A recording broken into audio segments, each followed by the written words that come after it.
வாங்க இன்றைக்கி ஒரு ஹெல்த்தியான ஃபுட்டை பற்றி பார்க்கலாம். இது வந்து தேங்காய் சாதம், அதாவது தேங்காய் பால் எடுத்து பண்ணுவோம் இல்லையா, அந்த சாதம். நம்ம தேங்காய் சாதம்னா பொதுவாக தேங்காய் துருவியும் பண்ணுவாங்க, இந்த மாதிரி பால் எடுத்தும் பண்ணுவாங்க.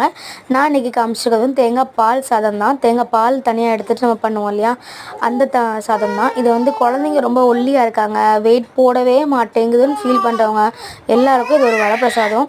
கண்டிப்பாக இந்த மாதிரி தேங்காய் சாதத்தை வாரத்துக்கு ஒரு டைம், அட்லீஸ்ட் மாதத்துக்கு 2 டைம் ஆச்சும் குழந்தைங்களுக்கு பண்ணி கொடுங்க. நல்ல ரிசல்ட் கொடுக்கும். இந்த தேங்காய்க்கு ஒரு நல்ல ஒரு குணம் என்னென்னா, நம்ம வயிற்று புண்ணு வந்து நல்லாவே ஆற்றும். ஸோ அல்சர் இருக்கவங்க, வயிற்று எரிச்சல் இருக்கவங்கெல்லாம் இந்த மாதிரி தேங்காய் பால் சாதம் வந்து சாப்பிடுங்க.